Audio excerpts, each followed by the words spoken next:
Everybody knows we're in a star-studded free agent market, and the Yankees are apparently in on all of them. So, what do we know about what that means? Nothing. It's just the Yankees are always in on people.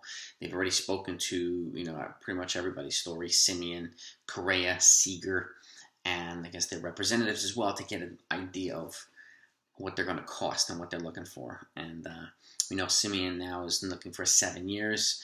He's also represented by Scott Boras now, who also represents Corey Seager. So those guys are going to get paid. So is Carlos Correa, and I think Trevor Story will end up getting paid too, and rightfully so. All of those are the clear top 4 guys. But what if they don't sign a big shortstop? What do they do then?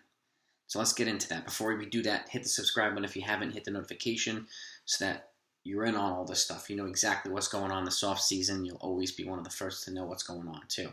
So, in baseball land and Yankee world. So, what if they don't sign a big shortstop? Let's just say, let's operate under the assumption that Oswald Peraza is going to be their starting shortstop.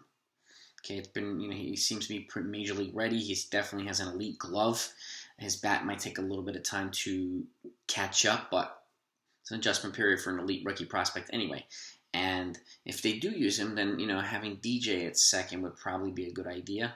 And Gio at third, just some reliable defense around him, which means that my guess is if they happen to trade for Matt Olson or somebody like that, then Gleyber Torres would likely be involved in the trade. Now, it could be way off, but we're working with Peraza here as a shortstop, right? And by the way, every day, they don't facilitate this Matt Olson trade is the day he likely gets closer to Boston and Tampa. So if I were Brian Cashman, might want to get things going here because things are going to likely completely change after a potential lockout. So, and getting a couple things early, getting a couple holes filled early would be a good idea, a really good idea. But that's just my opinion.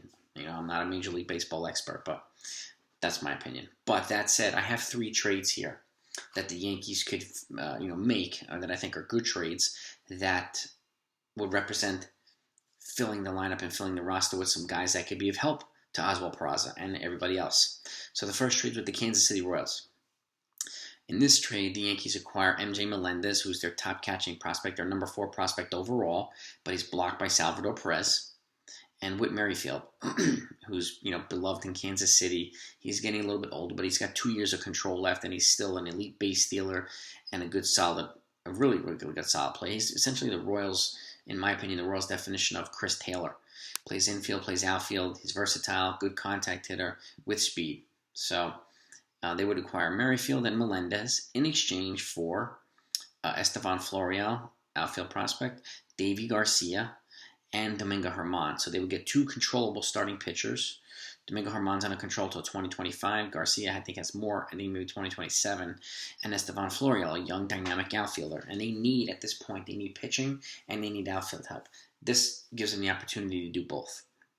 Okay, the Yankees might even need to maybe add another piece, but I think this might be able to get it done. If you can give them 2 guys that could potentially be building blocks in their starting rotation, and give them a change of scenery, I think they'd be in good shape, especially with Estevan Florial, too. He can complement Michael Taylor and some of these other guys, and he can play outfield if they happen to move with Merrifield. So you have a guy there, and he bats from the lefty side. He's got good glove. He's fast and a solid hitter. So that's trade 1, and again, it addresses needs for both sides. Trade 2 is with the Arizona Diamondbacks, but this trade does not involve Ketel Marte. Here, the Yankees would acquire Zach Gallen, young left-handed starting pitcher, who is under control until 2026, and Carson Kelly, young starting catcher, who's under control until 2025. So 2 controllable pieces. In exchange for Miguel Andujar, Gary Sanchez, Oswaldo Cabrera. They got to give up a top 5 prospect in order to facilitate this trade. Who's a hybrid second base and shortstop, who's got an elite bat and a solid glove, and he's a quick base stealer as well. And Chad Green, as well as Luis Medina. So this is a 5-for-2 trade, more of a quality, bringing in quality, moving out quantity, but with still some quality as well. So they would be getting 3 offensive pieces and 2 pitching pieces over to Arizona in exchange for a starting pitcher and a starting catcher. And again, with Gary Sanchez going over there, it eliminates the potential of having more issues over here in New York. And keep in mind, if the National League adopts the DH, Gary Sanchez can be moved over to DH, and they can use another catcher there. So it's a thought as well. But at the very least, it would be this would be a solid pickup piece, and addresses two serious holes for the Yankees. And it gives Arizona a lot of depth in multiple positions, and they need some position players, and they need some pitching. And here they get a young, dynamic player in Luis Medina, Chad Green, a reliable relief pitcher, Oswaldo Cabrera who could be an elite potential bat, and you complement him with Ketel Marte and some of them other guys. And keep in mind too, Nick Ahmed is their shortstop currently, but their number one prospect over there is Jordan Lawler, who's the number 13 overall prospect in Major Leagues as a shortstop. So they don't need to add Oswaldo Cabrera in this trade, just like they wouldn't need to in Kansas City either, because they have Adalberto Mondesi. But he can be moved over to another position because they've got Bobby Witt Jr., who's the number 3 overall prospect in baseball, about to take over at shortstop. So neither one of these trades require an Oswald Peraza. So it fits nicely for the Yankees. Okay, and then trade number 3 involves the Pittsburgh Pirates and does not involve Brian Reynolds. Okay, in this trade, Jacob Stallings comes to the Yankees, who's their catcher. He's 32 though, but he's under control until 2025. And JT Brubaker, starting pitcher. He's free agent in 2026. So, again, a starting pitcher and the catcher, both controllable years, over to the Yankees in exchange for Nestor Cortez, who's also under control until 2026. Domingo Germán, under control until 2025. Okay. Alexander Vargas is a shortstop prospect, their number 12 overall prospect, a good-looking one. And Beck Way, who's a starting pitching prospect, their number 2 prospect, a right-handed pitcher. So, the Pirates would receive depth here. Okay, some pitchers who plug right into the rotation. They essentially swapping out Brubaker for 2 guys in return. All right, and some positional players. One positional player and another starting pitcher prospect. So depth and some pieces that they can build around Brian Reynolds and Brian Hayes and some of these other guys. So 3 trades with teams that are definitely doable. There are other teams that are out there like the Miami Marlins, who I think they could line up with a trade.